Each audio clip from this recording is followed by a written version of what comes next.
Hello, friends, and welcome to episode 2 of season 2 of the Timist Podcast Series. My name is James, and I am the Timist and the host of the thing you're currently listening to. In this episode, I have a brand new guest. Some of you know him as Adam Lincoln, but most of you will know him as Watchcology on Instagram. He's a watch nerd like you and me, with the biggest difference being that he writes about his horological escapades on his Substack. Together, we'll go over his watch collecting journey and how it first started, as well as the big year he's had working with brands and writing about watches, and even the wild and unexpected manner in which he ended up working with Maurice Lacroix. We dive deeper and compare what it's like to reach out to brands in the first place and share our respective perspectives on what it's like to first start out on a new endeavor, be it podcasting or writing and reviewing watches in the first place. And we share our thoughts on the brief encounter we had with Matt, the owner of Typsim Watches. All this and more. So sit back, relax, grab a drink and a snack as we get started. Greetings, everyone. Thank you for joining us. I'm thrilled to finally be able to introduce you all to a good friend of mine. He's someone that I've actually wanted to have on the podcast for quite a few months now, but today is finally the day where I'll be able to say the following line. Welcome, Adam Lincoln, to the Timist Podcast Series, Season 2. How are you this evening? I'm fantastic. This is so exciting. This is my first grown-up podcast to be a part of that's not like a local news thing. My job, I get to do the occasional update for work, but this is a pure pleasure. I'm really excited to be here. Thank you. Well, it's actually my honor and my pleasure to host you. I'm sorry, you were on the news? My job does require me to do interviews every once in a while, and it's like AM radio news. It's not the really fun, exciting stuff. It's sort of updates of what's happening in a community kind of stuff. Okay. Yeah. Well, I've never done that, so you already win. I knew you were cool. Now you're uber cool. And Yeah, and AM not the radio screams uber cool. Yes, it does. Yes, it does. No. So you touched a little bit on it, and now I know you. I know you. I've known you for a little while now, but for our listeners, and now also, happy to say our viewers who may be watching this on YouTube, because season 2 is actually recorded and uploaded to YouTube as well. For folks that may not be aware, please be so kind and tell us a bit about yourself. Where are you from? What do you do? And also, what are you wearing right now? Oh, sure. On your wrist, as in like the watch, to be clear. Not sorry. See, also like news, we just have the waist up shot, so that's nice. Yeah, yeah. So I have the Instagram handle Watchcology. I also have a Substack by the same name, and both have started within this calendar year. So it's been something that I went from zero to 60, just really trying to get out there and participate more in watch fam. And after, I don't know, a few months of playing around and watching enough YouTube videos and listening to awesome podcasts like yours, it finally just got to reaching out to the right people and connecting to other people. And now I even get to write the occasional story for a blog to watch. So it's been a really exciting year, and just something that I didn't think I'd get into the weeds this much, but man, it's a joy. It's a privilege to get to meet people like yourself and get to hang out and spend time. The in-person meetups that we'll get into, I'm sure, just really makes it totally worth it. So I'm in Washington State also. I'm on the other side of the mountains from yourself. But a close enough drive that I can get over to meet up with my daughter also is into watches, so she calls the watch buddies the Whats. So she's a treat.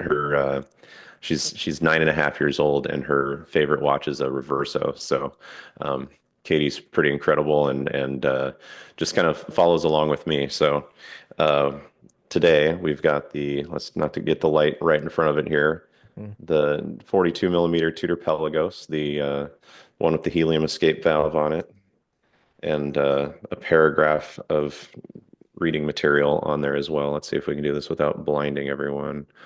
Let's see. Yeah, it's It working. wants it Oh, wants to. There we yeah, go. there it is.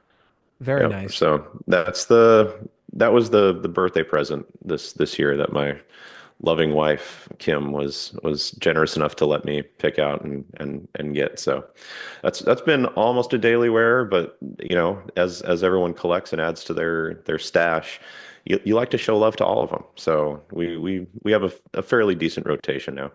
Well, thank you for that, and congrats on the Tudor. It is titanium, is it not?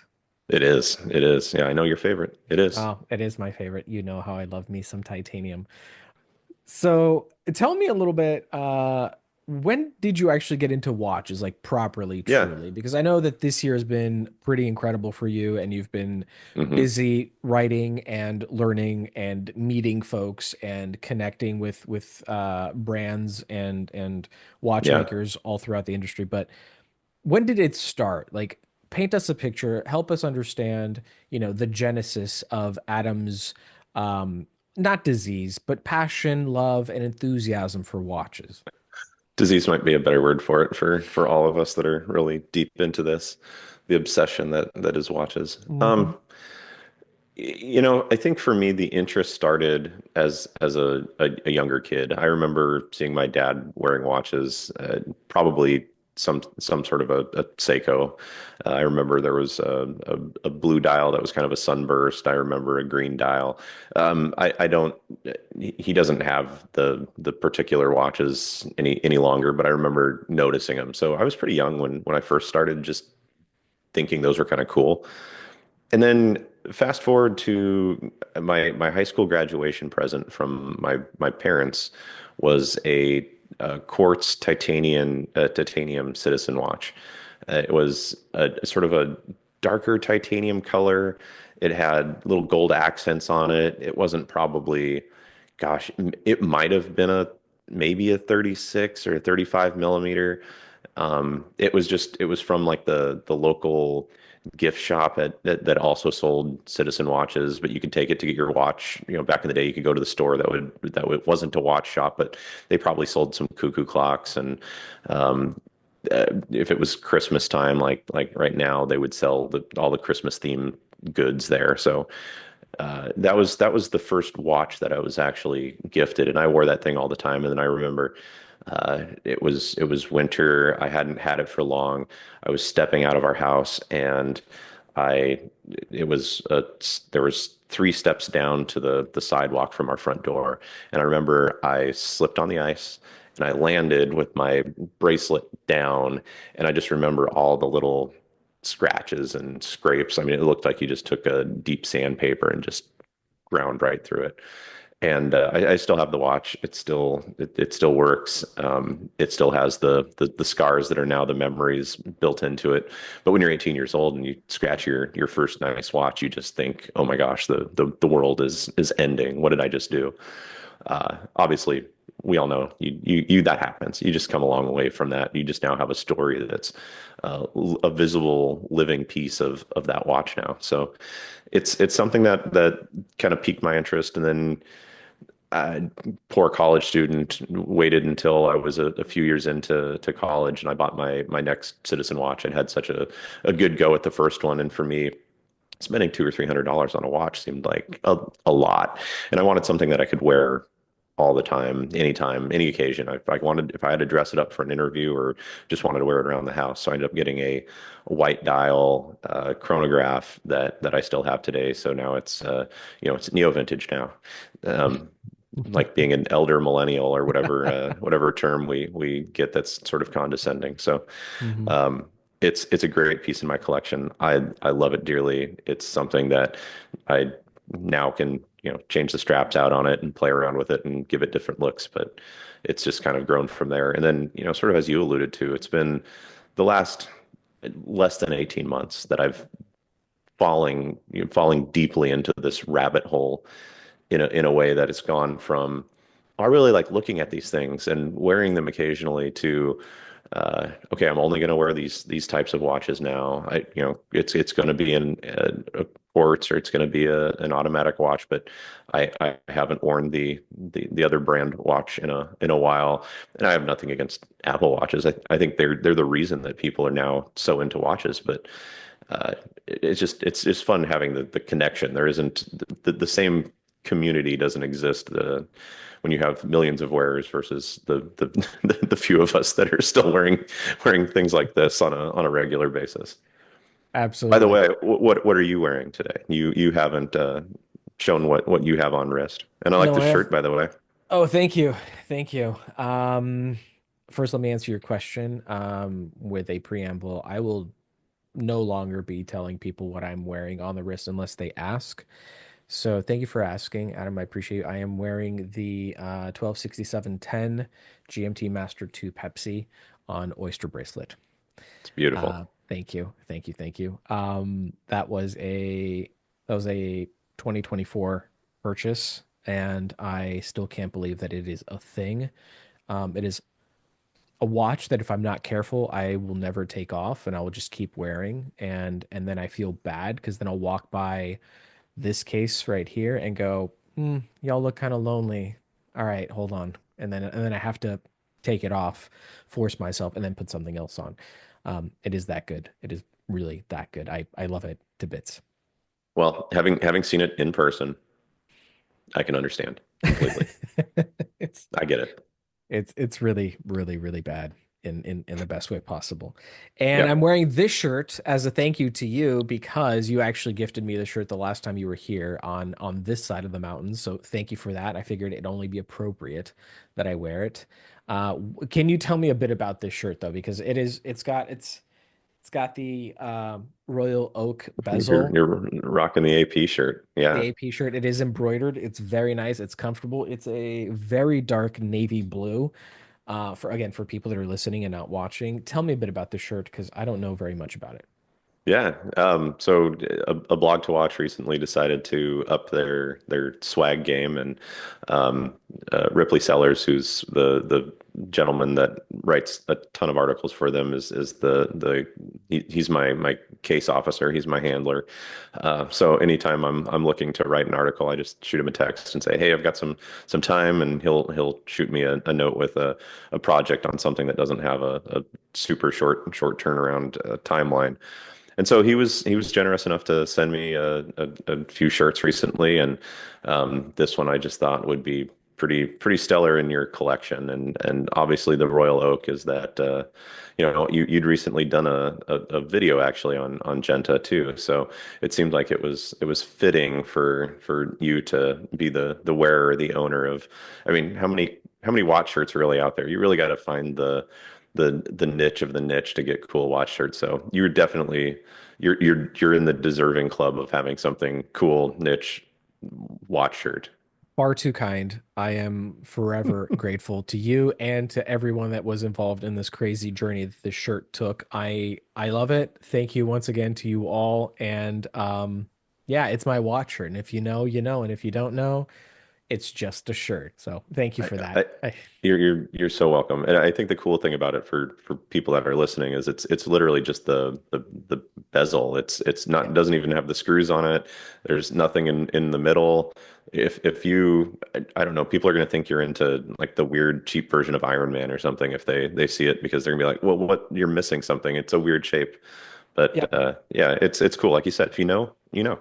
If you know, you know. Thanks again for everything. Thanks for the Yeah. previous response because that was wonderful. Your journey, I think, will resonate with quite a few listeners. It starts at a young age, and we all kind of shudder a bit when we look back at the prices that we were like, wow, that is a lot. $300? Like that's like half of my paycheck as I was I was working at Kentucky Fried Chicken. Like that's a lot. Okay, so it's the white one on bracelet, right? The white dialed chrono that you've posted on your Instagram. I've posted it. Yeah, it's yeah. You've seen the pictures of it. It came on an alligator, black alligator, and that's great when you want to dress it up. But now that I've gone in with both feet here, it's just cool to be able to put different straps on it. So most of the time, it's on an Artem blue, navy blue sailcloth strap that I think looks awesome on it. So yeah, it's pretty neat. Yeah, I'm with you on that. I am going to say something. I don't know, come at me in the comments, come at me on Instagram, wherever, but like my introduction to the watch world was Citizen. Yeah. Citizen always will have a special place in my heart. For many folks, it's Seiko. For me, it was Citizen. And I mean, today and yesterday, actually, I posted two sets of the ProMaster and the Alticron that I I saw have that. for the Macro Shot Week 2024. Um, they will forever hold a special place in my heart, and I will stand behind the statement that is bang for buck, titanium, Duratec coating, Eco Drive, chronograph. It's got so much, and it's great value for money. Yeah, no, Um, I agree. And two of the busiest dials I've ever seen on a watch, but they're still very enjoyable to look at. I mean, you just how do you not like them? how do you not like them? And again, as a kid, I was looking at them going like, what can't these watches do? They're only, the Alticron I think was 550 US dollars, which was quite a lot. And the ProMaster, because it was the JDM version, US dollar to yen conversion, it came out to like $714. And I had to go through like I use like Google Translate or whatever translate app that I could find back then, um, to purchase from a seller from a like Japan only site. Um, and I looked at these pieces and I was like, what can't they do? I feel smart just wearing these watches. They're incredible. It's got a chronograph, which is a fancy word for a timer. It's got alarm. I can have three alarms actually. It's got a countdown timer. It's got a world clock. It uses any source of light to power its internal like capacitor, which is kind of like a battery, but not exactly. Also titanium, which is, the same material that they use in the SR-71 Blackbird and race cars. So yeah, I was like completely enamored, and again, at that age, I didn't know the difference. I mean, I was like 15, Yeah, 15, 16. And I'm not that anymore. I'm very, very much not that age anymore.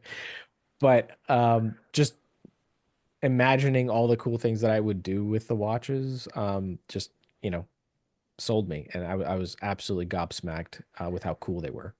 I think for a lot of us too, we see watches in movies, and honestly, unless you're really really into watches, it's really hard to tell what someone's wearing. But Mhm. then you see movies like James Bond, and you just kind of know whatever he's wearing is cool. Like there's just a cool factor. And so it doesn't really matter which watch you're wearing. You just feel a little cooler. And I think ultimately the fact that these are just little mechanical machine Mhm. wonders that have the tiniest of parts that even if they're made completely by machine, it's amazing that you can wear something like this. The Citizen that I have, now it's over 20 years old, solar powered with their Eco Drive system also.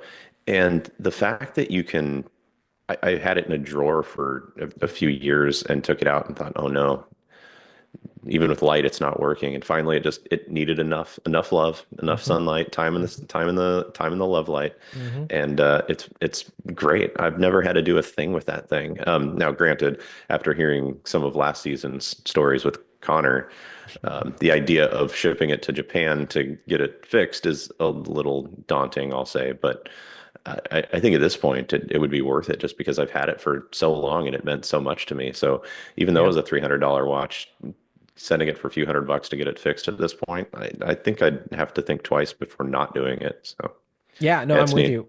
I'm with you. The Alticron, I want to send it, and I want to send it the ProMaster. I think I'm just going to send a batch of them in, because they've lasted me, over 20 years, Yeah, and with a fresh, service and a little TLC here and there. I mean, here's to another 20 years. I'll put right. it on my windowsill on the little stand, and it's just going to grab all the light that it needs, and it's good. Yeah. It's gonna go Yeah, back in the incredible. case, and it's just they're so good. Such bang for your buck.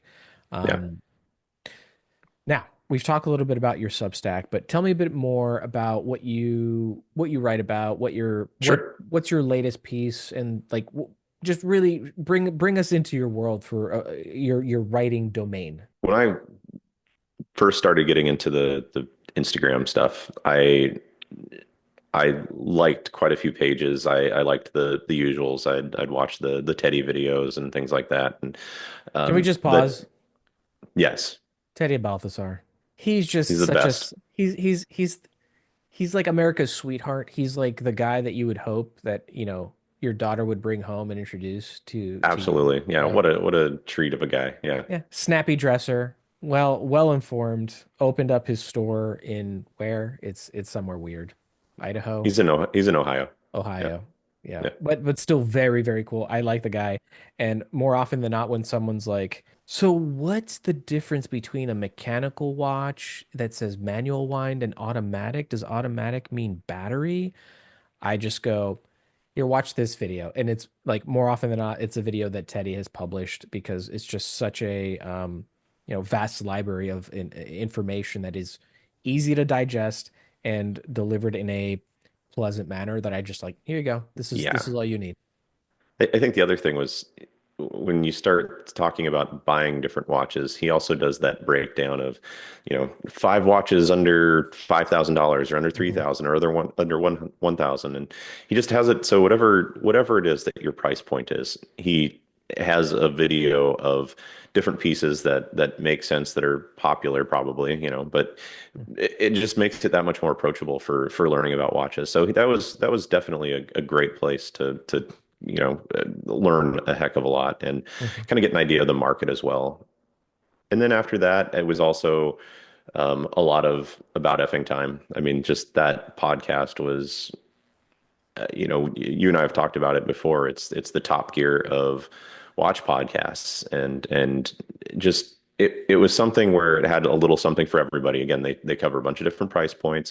They did top favorite lists. They were approachable guys who were in different positions in the watch community, and just made it really fun to talk about watches in a really low key kind of rock and roll sort of way, Mhm. down to the intro music was, just very, very cool. Those guys are just awesome. So because Instagram is what it is, I was able to reach out to Andrew McCutcheon, and he and I chatted a couple times and a few DMs, and he sent me a voice message once that I'll never forget, where I'd asked, okay, so how do you get into the watch community professionally? Especially interested in the writing side, and he and I have talked a little bit about maybe doing something in the future there. But he sent me this voice message of just, you got to be persistent. You got to be consistent. And if you're really committed to this, then good things come to you as you sustain a relationship with somebody, or you just really try. So long way of saying that the Substack for me was, I didn't necessarily feel comfortable at the onset of getting really into the watch community, asking someone, hey, can I write for you? Can I write articles with you? It just, as somebody who is an employer, that seemed like, okay, but what do you have to show that you can do this? So I needed to put a resume together, and Mhm. my Substack became an outlet for me, but it also became a way to have a version of a written record of a resume to show people that, no, I'm really committed to this. So just about every week, I'll put new content out that it ranges. So at first, you kind of find your way around and talk about things that are just personal to you, or interactions with people. And those get probably the most clicks, the most interaction is honestly the ones where it's, hey, I went to a watch meet with James, and this is what we looked at, this is what we did, and just post some photos from that. Those are the ones that people seem to be the most related to. But because I was using it as sort of a jumping off point, as a little bit of a resume, I've been fortunate that other brands have sent me pieces to take a look at, and I'll do sort of mini reviews of them. Not again, it's not something that I do professionally, but it was something that you read enough of them, you kind of get the idea of what people are looking for. So Trip with Loci Watches was one of the first people to take a chance and send me one of his awesome pieces. Did a little write up on that, and then my most recent one, the two gentlemen that run TRTS, the real time show, Alon and Rob Nuds, they were sending out a piece from Circula that is the TRTS special edition that they did in partnership, and it's just it's such a weird profession gig. It's not a profession for me, but it's a Yeah. weird thing where people are like, here, people are like, hey, I've got this few $1,000 thing that I could wear on my wrist. I'm going to send it to you. I don't know you, but I'm going to send it to your house. could you just send it back when you're done with it? Like, yeah, sure. I'm trustworthy, I promise. And these watches show up at my house, and I'd take a bunch of photos with my iPhone and try and make them look presentable because I know this is someone's craft and their artwork, and post. I try to do a really good job of representing what they send me, and I do write-ups that I think are the things that are important to me, but also some of the things that you just have to include to if you can't try it on. And in this day and age, more and more, it's just you're going to look at it online, look at pictures, and read what you can, and hope it works out when you get it. And so I've been fortunate to be able to do some of those, and like I said, this has been just a wild year of that. And then you and I, of course, had our adventures with the Maurice Lacroix that our friend Andre sent to us, and that was another random interaction to get to meet with them. So, Yeah, yeah, please share with everyone how exactly you ended up with a 42 millimeter stainless steel Maurice Lacroix icon on your wrist, please. yeah, this is another incredible part of the watch family. So I was for my day job, I was at a conference over on the East Coast, and I posted a few photos and said, "Here's where I'm at." And we'd talked a few times, at that point on DMs and things like that. And Andre reaches out and he goes, "Hey, I'm in that city while you're there. We should meet up." And I said, "Yeah, of course we should meet up. That's absolutely what we should do." So we ended up grabbing dinner together, and he brought this case out of all the new models, and he's showing them to me, and I'm just sitting there snapping all the wrist shots, doing like you're supposed to do when you're with the watch fam. And I said, "Man, these are so cool. At some point, if you can send one for me to review, that'd be great." He's like, "Oh yeah, yeah, I'll do that." In fact, here, I'll just take my personal one off my wrist, try it on. I'm like, "Wow, it fits great." He's like, "Just hold on to it for a while." Like, a while. This was midsummer. I just sent it back to him, so we're talking. I had it for almost half a year, where he was just like, "Yeah, it's my personal watch. I'd like for you to try this out." And that's just, I don't know, that doesn't happen in, I see things on Amazon I like. They're not like, "Here, try this out for 6 months and we'll talk later.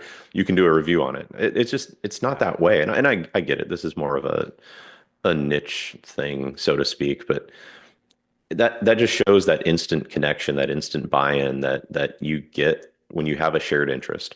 And that instant connection just means you have that trust and familiarity that just goes so far.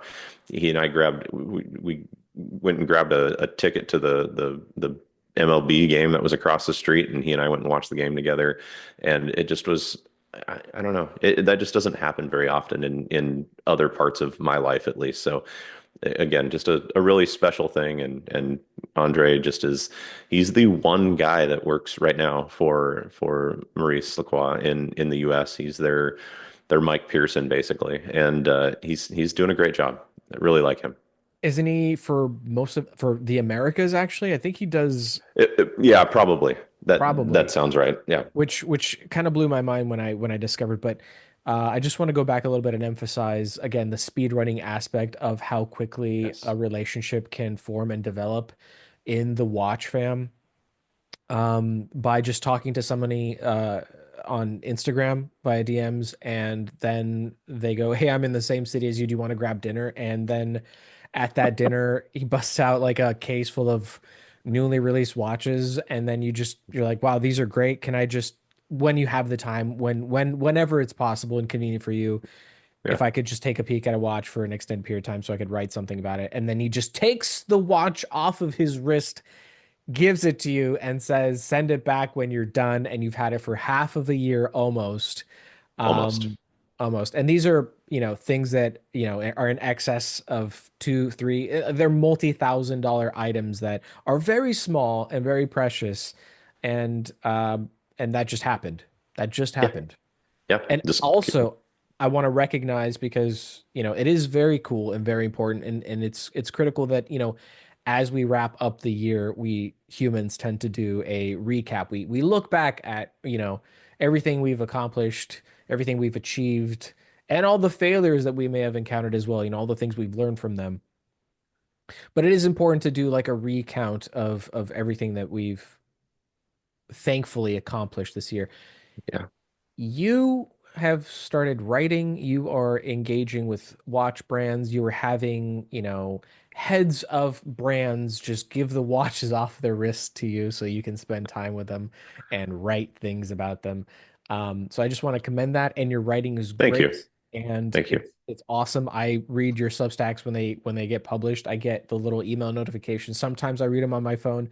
Most often, I just sit right here, turn to the right, and I just read them on my computer, and they're awesome, and they put a smile on my face. And just again, just a micro recap of your year of 2024. I think that's just awesome in and of itself. So well done, Thank you. Adam. Like that is well done. Well done. I appreciate that. It's really wild to think that you start from absolutely nothing, and it's just the consistency. I think that's really the trick. And then you have a community that is just so open, so wants to try new things and read new things and just experience new things, and that's gone a long ways. Yeah, I mean that's exactly how the podcast happened for me. I just wanted a way to be able to talk about watches and make stuff with fellow watch nerds that wasn't very time consuming, because when I sit down, you probably know when I make a watch video, it is a multi-week situation. I do have a day job, and so um, I don't do your traditional quote unquote reviews of watches. Like it's usually a story that Yeah. I craft with the watch, and that takes time. And the podcast was born with me uh, wanting to do more watch stuff with watch people that Yeah. didn't require as much time. Hmm. And like from the get-go, I got a bunch of advice, a great deal of it from my wife, and she said, Shout out Flavia. shout out Flavia, she's the best. She said, just do your thing and don't worry about anything. Just your people will come. Like people that, connect with you or your content or, what you make, they will come. They will find you. And if they like you, they'll stick around. And if not, you don't want those people anyway. And I think the same is true for anyone that's trying to take on anything. Just start doing it, and be consistent about it for yourself. And sooner or later, you're gonna take a step back, look around, and you're gonna see that there's a tiny crowd of people that connect and resonate with your content, with what you have to Hmm. say, with what you're doing, whatever it is, whether it's writing, it doesn't matter the field, fill in the blank. Hmm. um, just do it and they will come. You will find your people. You will find your your crowd, your audience, Yeah. your Yeah. friends, your watch fam in this case. That was one of the first things that you and I talked about when we connected on Instagram, was just talking about like that it comes. I think you and I we talked pretty early on in my Instagram joining for watches in particular. And um, there were conversations about, man, how do you grow followers? How do you grow an audience? And that was exactly what you said. You parroted your fantastic wife quite well there, and just said, it happens. It comes. You don't have to try really hard, as long as you're just consistent and you're there. It just kind of happens, and that's exactly right. It just happened over time. You Try for started yourself, zero. right? Like you Yes. like try Yeah. hard for yourself, like for what you want to create. Don't try hard for anyone else, because if you chase, more often than not, if you don't see the result or if it doesn't get reciprocated in the manner in which you expect, Hmm. that leads to just sadness and disappointment. But if you try hard for yourself, and not for others, you'll find your crowd, you'll find your people. Yeah, yeah, exactly. And it's also been a fun journey to explore other podcasts that are out there too. And that was one of the early articles that I wrote as well, was what are some of the watch podcasts out there? And then it's amazing to find out there's actually quite a few of them, and they're great. And some of them were COVID projects that died off when life got back to normal. But there's a handful of them out there, like this one, that are just fun, consistent. That it's just easy to listen to. I know, but hey, I think Stop, this stop is, it. You're making me blush. No one, people that are listening can't see me blush. well, that's okay. You've got great lighting too. But it's this style, I think, that I'm just drawn to, where it's just kind of fun conversations with people who I can relate to. And that's what makes it fun, and the variety of media. So if you got time to learn about watches while you're driving, great, throw on the podcast. You want to take a couple minutes and read a short article? There's lots of options for that too. So you don't have to just follow the big names anymore. And even that's relatively new. I mean, you have to remember that all the watch blogs basically got started in the early 2000s. That a lot of them that we really know the name brands today, that's not very old. It's still a growing, changing media market out there, and it's fun to try and elbow your way into a new media kind of format. I remember doing extensive research and just crawling through forums and trying to learn the difference between super titanium and Duratect coating for Citizen. And I remember stumbling over Watch You Seek, Oh, I love them. Yeah, they're still great. and they're still great. And I was like, these are my people. The people are asking questions that I'm asking, and other people are coming in and answering them. And maybe they don't know exactly all the answers, but together collectively, they're kind of piecing the puzzle together. Because like we can't just all get on a plane and fly to Japan and be like, "Hi, what's the difference between this and that?" It's really the hunt, the adventure, the research, and the community that gets discovered within that process is Hmm. quite magical. Is quite magical. Now, with all that said, Yeah. any collaborations on the horizon that you can share with us, or do you got to keep it hush hush? What's cooking? What's brewing? What's going on in the kitchen? Other than trying to do some more podcasting, I think it's mostly it happens so organically and quickly. There's a couple brands that I've been talking to that'll send me some pieces soon, and I'll probably do some mini reviews with them. Um, Gosh, who are some that I can talk about? It's funny. It just kind of happens quickly, and you get over the whole hurdle of can I ask, should I not ask? This whole like, oh, should I ask him out? Should I not ask him out? You get over it really quickly, and you're like, hey, can I? Do you have a watch you can send me? Imperial is a great example of someone I've been talking to lately, and as soon as they have another piece available, they're gonna send one over to take a look at. Those guys are always sold out. Their watches just fly off the shelf, and they're such cool looking watches too. Speaking of Pepsis, they've got an amazing looking Pepsi. So Mm. hopefully one of those will be in the near future.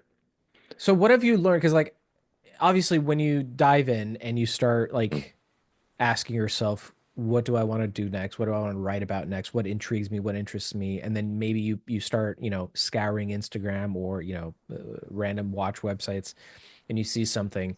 And then of course you're inevitably hit with like, do I just reach out to them? Do I just like, hey, this is who I am and I'm wondering if I could like within those multitudes of scenarios that you've experienced by now, having done Hmm. it for a whole year, like what is your takeaway? What have you learned? Like, what is there a recurring thing? Like, I'll say for myself, I've engaged with a couple brands and I was like, oh, I'd love to check out this piece. I think it'd be really cool. And I'd love to do an article on it as a travel companion watch. And by the time that they read my email and they responded, they were like, "Oh, we had it, but we already sent this exact unit that you were looking for out to someone else. Is there anything else that you'd be interested in?" And then I would reply back with, "Yeah, well, here's a secondary one that I thought would be cool, because Hmm. it would work well with like my travel scenario." And once again, by the time they read the email and they responded back, like, "We had that watch and now we sent that one out as well." Like just from my experience, like Yeah. tell us a bit about what you've sort of like patterns or happenstance occurrences that you're noticing or have picked up on just on your journey. So I never email them, first of all. I've never emailed a brand. It might get to email for the formality of it, but it Hmm. almost always starts on either a WhatsApp group that I'm in or DMing them on Instagram. And it seems to be that's where they're the most open, or they have, I mean, typically it's not like they have a bunch of staff that are, I mean, I think some of the brands you're talking about are bigger than some of the brands that I've been talking to. And that's also something that's been maybe a hurdle for me. I definitely see people who you watch the pattern. So people on Instagram that have tens of thousands of followers, there's companies that have vintage Rolex and things like that they'll send them and they can wear them for a while. I'm not that person at the moment, at least. I'm Watch yourself. in Don't talk about Adam like that, okay? I don't it's appreciate it. it's Yes, you it are would that be person. it would be great. Don't get me wrong. I'm not going to turn down an offer to review a 5513 or something, but I think I understand from the brand's perspective that it's not Rolex, it's the brand that sells the secondhand Rolex. So they're looking for a certain metric, and yeah, at some point my accounts will get there, but that's one of the things that they'll ask about is what are the avenues that you're able to promote. So Mm. besides Instagram, although some of them ask me if I put them on Facebook too, and I was like, do people still put a lot on Facebook? It's still there, but I say it a little facetiously, but the Substack helps to have the variety. So I'll write about it. I'll do some videos or at least photos. I'm not quite the real editing pro like like yourself, but Stop. it's Behave. Cease this insanity. yet. I think mostly it's not that I don't want to. It's mostly the time. The time that goes into video editing is just it's a lot, and I can write an article in a few hours in an afternoon and get it posted and take some still photos from my phone that automatically sync and Lightroom, and I'm ready to go. So I think it's been just that connection with brands that are connected enough to their public, we'll say, where I'm not having that gap that you're talking about in a time delay because they've got their social media team that then has to go talk to the marketing team that then has to, you know what I mean? Like Mhm. there's not that disconnect. So most of the brands are on the more micro or smaller ownership side where they're trying to run their own social media. And so when you talk to the owner or one of the owners, it seems to just make it happen a little faster, a little it's more realistic for them to say, oh yeah, we've got a piece that we send around. It might be a few weeks, but we'll get it to you. The Real Time Show has a great WhatsApp group, and there's everything from just fans of watches to ADs to people who sell them in different forms in their professions, and watchmakers. And on there, they just happen to have this one going around, and they wanted to pass it around. So it kind of happens. It's fun. It's really cool that it happens that way, but it's not from uh, lack of trying or pushing too hard or finding the emails. But that's the way. My oldest daughter just walked in the room. Awesome. Say hi, please. I will. I'll come and check on you in just a minute. Okay. All right. Love you. Too adorable. Too Yeah. adorable. Yeah. The one that wants the JLC Reverso. That's the one. Amazing. She'll get it one Amazing. day. Hopefully, I Oh, get to play with it first. I have no doubt. I have no doubt. I believe she'll get it sooner rather than later. And Probably. I don't know if she'll let you play with it. But one thing that stood out to me as you were talking about, all the various brands that you've been kind of engaging with this year, Uh-huh. has there been a piece or a brand that has surprised you or like you unexpectedly really appreciated or were kind of blown away by something by handling it? Either maybe it's their communication, maybe it's the way they um handle the engagement between themselves and you, or like their willingness to share information, or even the watch itself. Like anything stand out? And again, I'm not asking for Yeah. favors or anything like that, but something that was Yeah. kind of unexpected. You're like, oh wow, that's pretty cool. I think. I mean, I'll always remember that Lokai went out of their way to send me one of their pieces, and that was really cool. But actually, gosh, now it's been 3 or 4 weeks. You and I got to meet the owner of Tipsim Watches in Seattle, Mm-hmm, and that was another just random reach out and be like, "Hey, I'm going to be in the area." He and I had talked a little bit about getting a piece sent to me at some point, and uh, he'd mentioned, "Oh well, I'm going to go grab beers here if you want to just come join." And you and I got the chance to play with. Gosh, he must have had 8 or 9 of his watches that he brought in a box. Matt was not playing around. He brought the Yeah, fire. yeah, and including one that I don't think has actually been shipped yet.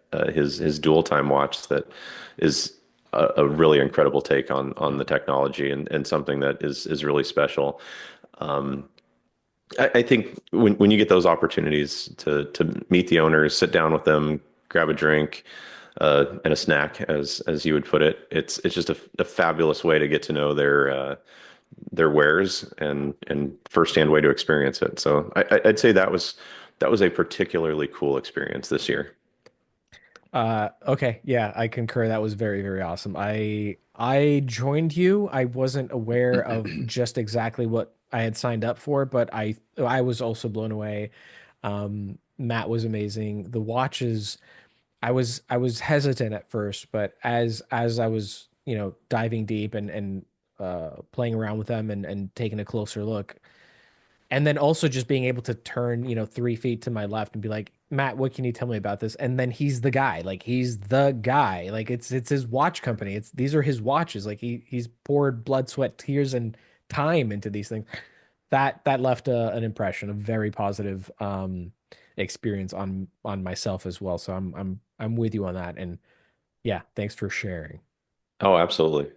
So one of the reason that his new watch is so cool to me too is that the one of the people that he's working with, that's a watchmaker, is his name's Zach, and his Instagram handle is Zach's Miami. And Zach has connections to another mutual friend of ours, Elena, who you've done work with. You've shot her giving presentations, Mhm. and she did one recently too that I was watching live with my daughter, and my daughter got a shout out from her. So that was really special too, to have her experience. It was a panel of women in watches, and obviously that's not as prevalent as one would like to see. Um, but it was really cool that Seattle was kind of leading the way with a conversation at there at TimeWorks to do that panel. But Zach he's really trying to grow the American watchmaking industry, and he's been investing a lot of not just time, because he works 16, 17-hour days. That's not uncommon for him, but Mm. he also is investing his money back into the business, and he just got a new shop. He's got all these really cool CNC machines and robotics and things like that. And he's really investing in what he has said is, probably the next 10 years, if we want to bring back significant American-made watches, there needs to be an investment now, and it's going to take a decade to make sure that we have the right infrastructure to do that at least affordably. And the watches that he wants to make, I think, are in the, 20 to $50,000 range. I think he's that kind of a talent when you talk about the range of watch that he'll be making. But the fact that he's participating in a watch that's right now, I think it's at least under $2,000, or right around $2,000, I think, is the price point for this particular Tipsim. That's still in watch money. I know I was talking about $300 being a lot earlier for a watch, but you quickly become numb to Mhm. that and start thinking, oh, it's under $5,000. That's not too bad. Um, it's just really cool to see people like him getting wins and growing their businesses and contributing to the watch world that way, in such a firsthand way. So really neat. Fully agree. Shout out to Matt Tipsim, everyone you had mentioned, plus Timeworks, for hosting like a great event. I mean, they are Yeah. like Judy and company at the Timeworks location and in Seattle at U Village. Like they've I've done multiple videos there, and I've talked Hmm. about them, and they treat me and I treat them like family because they really are like a passionate group of people that um, sort of serve as a hub, like an AD hub to bring Yeah. watch nerds together and hold these talks and these conversations and bring in experts and industry heavyweights, Yeah. to give a talk, answer questions, and people can just show up. Like you'll be there and you'll see people that have like shown up for the event specifically knowing that this is going to happen, and other people because it is sort of like an open space mall walking Hmm. situation. Random people that just walk into the store and get captivated by the conversation. They're like, I did not expect this. I was just going to look at some watches, but now this is happening and here I am. So Yeah. like shout out to Timeworks for just Absolutely. bringing that into our lives, basically. Absolutely. I think, the most expensive thing that you buy on a regular basis, or you buy outside of like the occasional buying a house or something like that, that's a more unique experience, is buying a car. And that can be just the most awful experience. You're spending a lot of money. Um, the sales approach can be various, we'll say. Mhm. Sometimes it's good, but more often than not, there's a stereotype involved. The nice thing about the experiences I've had with going to uh, watch shops all over and consistently has been that they want to get watches on your wrist, and there isn't the hard sale. It's much more about the experience, and when you're ready, you're ready. It's much more about just being experiential, and even if you don't look like the stereotypical customer that they get, they're still happy to come over, place the watch, which is awkward, on your wrist, and have you try it out. It's just really a cool experience. Completely. I think they are well versed and they completely understand that there's a watch for every wrist. And if it doesn't happen today, it'll maybe happen in a week or in a month or in a year or some time in the future. In Katie's case, who wants a JLC Reverso, she's 9.5. It'll happen at some point, right? Speaking Hi, of. Katie. There she is. For folks that are listening but can't see, Katie is next to her dad, and we're talking watches.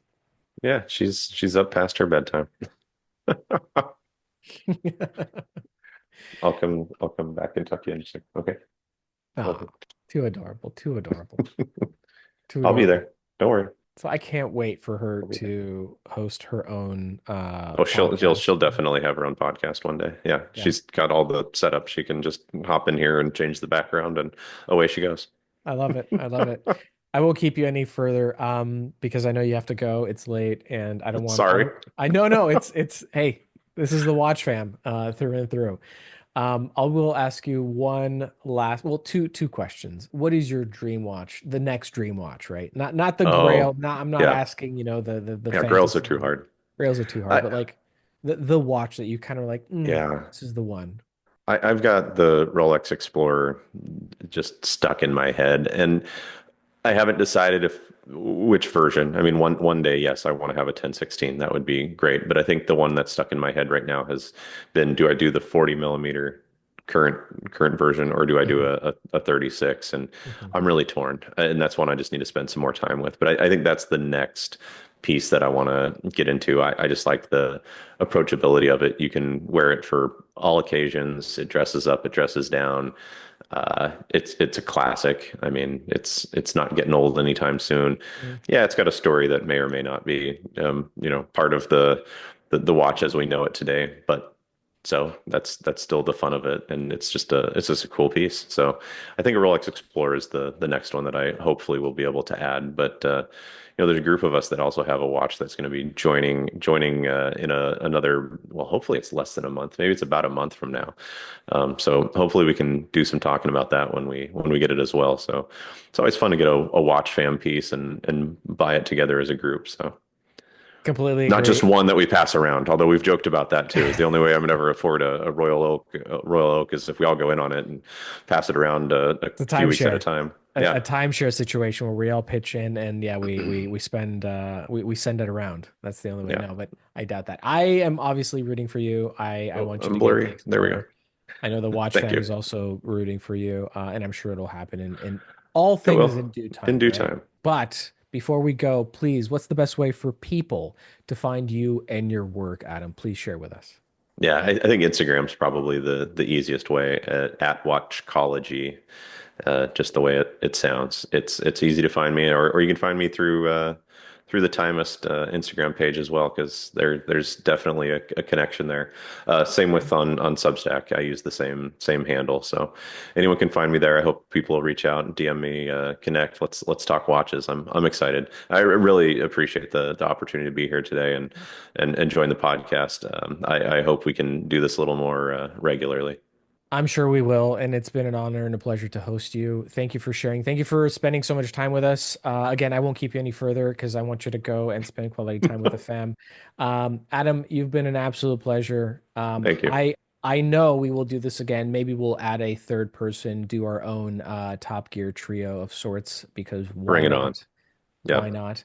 not? You've been a joy. I appreciate your time. Thanks for sticking around so long, and we will talk soon. Yes. Yes. Thank you.